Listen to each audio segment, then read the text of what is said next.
جب اللہ کے نبی داؤد علیہ السلام کے وارث سلیمان نبی ہوئے تو وہ اللہ کی دربار میں دعا مانگنے لگے کہ اے اللہ مجھے وہ مرتبہ عطا فرما جو مجھ سے پہلے نہ کسی کو ملا ہو اور نہ ہی میرے بعد کسی کو ملے۔ وہ دور ایک عجیب دور تھا، لوگ جنات کالا جادو پہ زیادہ یقین رکھتے تھے۔ اللہ نے اپنے نبی سلیمان علیہ السلام کے لیے چرند پرند ہوا جنات کو ماتحت کر دیا۔ تو بس اللہ کے نبی سلیمان علیہ السلام جہاں بھی کفر نفرت اور انسانوں پہ ظلم دیکھتے تھے تو آ کے اپنے معجزات دکھاتے تھے، اور یوں انسان آپ کو اللہ کا نبی سمجھ کر صحیح راستے پہ آ جاتے تھے۔ اور اگر کوئی جن کسی انسان کے گروہ پر حملہ کرتا تھا، اسے نقصان پہنچاتا تھا، تو آپ اس جن کو زنجیروں میں جکڑ دیتے تھے اور آپ کا تخت فضا اپنے کندھوں پہ اٹھائے پھرتی تھی، آپ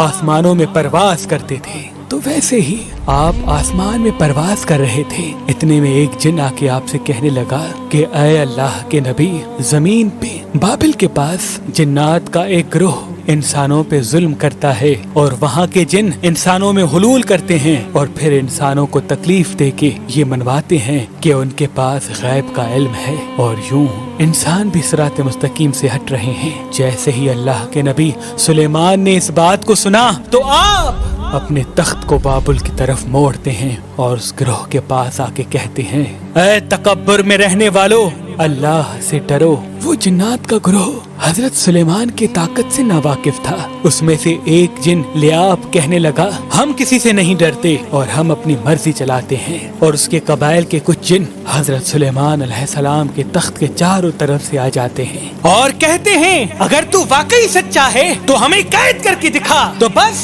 اللہ کے نبی سلیمان علیہ السلام جیسے ہی اپنی عصا ان جنات کی طرف کرتے ہیں تو ہوا اور مٹی کا ایک عجیب طوفان اٹھتا ہے اور زمین کو چیر کے لوہا نکلتا ہے اور زنجیروں میں تبدیل ہو جاتا ہے، اور وہ زنجیریں ہر اس جن کی گردنوں پہ آ پڑتی ہیں۔ وہ تمام کے تمام جن زمین بوس ہو جاتے ہیں اور اللہ کے نبی سلیمان کے قدموں میں گر کے کہتے ہیں کہ آپ کون ہیں؟ پھر آپ فرماتے ہیں میں اللہ کا نبی داؤد کا بیٹا سلیمان ہوں، اور اللہ نے مجھے اس زمین پہ امن اور سلامتی کے لیے منتخب کیا۔ اے گروہ جن، خبردار ہو جاؤ، اس زمین پہ فساد نہ پھیلاؤ ورنہ اللہ کا عذاب تم کو فنار کر دے گا۔ یوں وہ سارا گروہ حضرت سلیمان کی نبوت اور اللہ کی وحدانیت کو تسلیم کرتا ہے، اور پھر سب کے سب امن محبت اور سکون کے ساتھ زندگی بسر کرتے ہیں اور وعدہ کرتے ہیں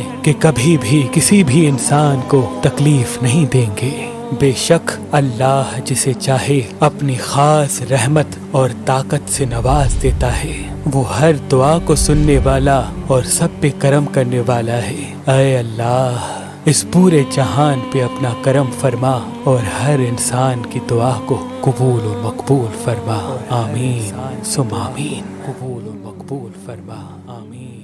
ثم آمین۔